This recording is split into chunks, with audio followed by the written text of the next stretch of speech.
चलिए, तो class 10th वाले का जो है ना सारा सब्जेक्टिव पेपर आ गया है, क्योंकि यह एकदम 100% रियल प्रश्न है, ठीक ना। तो यही आपका सब्जेक्टिव रहने वाले हैं। तो देखिए 2 नंबर वाले क्वेश्चन में पहला जो है ना, पहला नंबर क्वेश्चन रहेगा आपके एग्जाम में कि गोलीय दर्पण के मुख्य फोकस को परिभाषित करे। पहला क्वेश्चन यही रहने वाले हैं, ठीक ना। एकदम 100% यही है भाई, रियल एकदम से प्रश्न है। दूसरा में है कि उत्तल और अवतल दर्पण के 3 उपयोग को लिखना है। और तीसरा नंबर में है कि प्रकाश के अपवर्तन क्या है, इनके नियमों को लिखे। और चौथा में है कि दृष्टि दोष क्या है, यह कितने प्रकार के होते हैं। और पांचवा में है कि रासायनिक यहाँ से ये हो गया संतुलित रासायनिक समीकरण क्या है, और निम्नांकित समीकरण को क्या करना है, यहाँ से संतुलित कर देना है, ठीक ना। तो चलिए हम इसका 5 क्वेश्चन लिख लिए हैं, और आप भी जो है ना फटाफट नोटबुक में इसको नोट कर लें, ताकि आप जो है ना आसानी से एग्जाम देने जाइएगा, कोई दिक्कत नहीं है, आप आसानी से लिख के आ जाएंगे, ठीक ना। तो चलिए हम वीडियो को यहाँ से स्टार्ट करते हैं और सारा क्वेश्चन देख लेते हैं। चलिए, तो हम सब्जेक्टिव क्वेश्चन में पहला क्वेश्चन हम देख लेते हैं यहाँ से। तो देखिए हम यहाँ से नोटबुक पे लिख लिए हैं, तो आप लोग जो है ना इसको फटाफट जो है ना अपने कॉपी में नोट कर लें, ताकि आप जो है ना आसानी से वहाँ लिख पाएंगे। तो देखिए मेरा पहला क्वेश्चन था सब्जेक्टिव में 2 नंबर में कि गोलीय दर्पण के मुख्य फोकस को परिभाषित करें।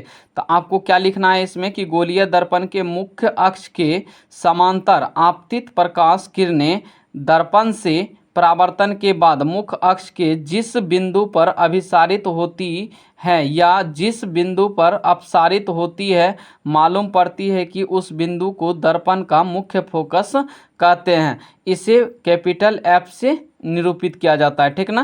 तो इतना आपको लिख देना था। चलिए हम दूसरा क्वेश्चन देख लेते हैं, इसका 2 नंबर का क्वेश्चन नंबर दूसरा है कि उत्तल और अवतल दर्पण के 3 उपयोग को लिखें।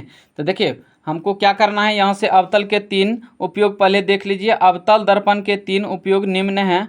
हजामत बनाने में बड़े बड़े सैलूनों में अवतल दर्पण का उपयोग किया जाता है। दूसरा हो गया अवतल दर्पण का उपयोग से डॉक्टर आँख न यहाँ से देखिए आँख, कान एवं गले का निरीक्षण करता है। और चौथा लिख देंगे हम मोटर गाड़ी के हेडलाइट में परावर्तक सतह के रूप में, हम ऐसे भी लिख सकते हैं, ठीक ना। अधिक उत्तल का देना होगा तो आपको देखिए साइड मिरर के रूप में किसका उपयोग किया जाता है, उत्तल लेंस का। स्ट्रीट लाइट में जो लगाया जाता है उत्तल लेंस का प्रयोग किया जाता है, ठीक ना। तो ये हो गया उत्तल लेंस का, ये हो गया अवतल का। तो 3 गो आपको लिखना था, ठीक ना। तो 3 गो आप लिख दीजिएगा। चलिए क्वेश्चन नंबर हम अगला देख लेते हैं। अगला क्वेश्चन है कि प्रकाश का अपवर्तन क्या है, इसके नियमों को लिखें। तो देखिए हम यहाँ से लिख लेंगे कि प्रकाश की किरण के एक पारदर्शी माध्यम से दूसरे पारदर्शी माध्यम में जाती है तो अपने पथ से विचलित हो जाती है। इस घटना को प्रकाश का अपवर्तन कहते हैं। प्रकाश का अपवर्तन के 2 नियम होते हैं। कितने नियम होते हैं? 2 नियम होते हैं। तो पहला हो जाएगा आपका आपतित किरण, अपवर्तित किरण तथा अभिलंब तीनों एक ही तल पर स्थित होते हैं। तो ये तो हो गया पहला। दूसरा हो जाएगा किन्हीं 2 माध्यमों और प्रकाश के किसी विशेष वर्ण के लिए आपतन कोण की ज्या साइन आई हम इसको बोलेंगे, और अपवर्तन कोण की ज्या साइन आर का अनुपात एक नियतांक होता है। तो इसको हम म्यू से डिनोट करते हैं। तो म्यू बराबर आपको साइन आई बटे साइन आर लिख देना है, ठीक ना।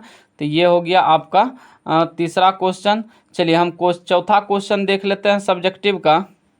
चौथा क्वेश्चन है आपका कि दृष्टि दोष क्या है या कितने प्रकार के होते हैं। तो आपको लिख देना है कि दृष्टि दोष जब किसी वस्तु का प्रतिबिंब आँख की रेटिना पर स्पष्ट रूप से नहीं बनता है तो इस दोष को दृष्टि दोष कहते हैं। दृष्टि दोष 4 प्रकार के होते हैं। पहला हो गया निकट दृष्टि दोष, दूसरा हो गया दीर्घ दृष्टि दोष, तीसरा हो गया जरा दृष्टि दोष, और चौथा जो हो गया अबिंदुकता हो गया, ठीक ना। तो चलिए आपका 4 क्वेश्चन हो गया, और एक क्वेश्चन आप लिख लीजिए। 5 क्वेश्चन काहे की लिखना है, तभी 10 नंबर आपको मिलेगा। चलिए एक क्वेश्चन और कर लेते हैं हम। क्वेश्चन नंबर 5वां है मेरा कि संतुलित रासायनिक समीकरण क्या है। तो निम्नांकित समीकरण का संतुलित रूप लिखें। तो देखिए आपको उत्तर में यहाँ से लिख देना है कि वह रासायनिक समीकरण जिसमें समीकरण के दोनों तरफ प्रत्येक तत्व के परमाणु भार समान होते हैं तो उसे क्या कहते हैं, संतुलित रासायनिक समीकरण कहते हैं, ठीक ना। तो इसको संतुलित करा दिए हैं, यहाँ पे इसको लिख देना है नीचे में। तो आई होप कि आपको ये वीडियो अच्छी लगी होगी। वीडियो अच्छी लगे तो वीडियो को लाइक एवं चैनल को जरूर सब्सक्राइब कर दीजिएगा। धन्यवाद।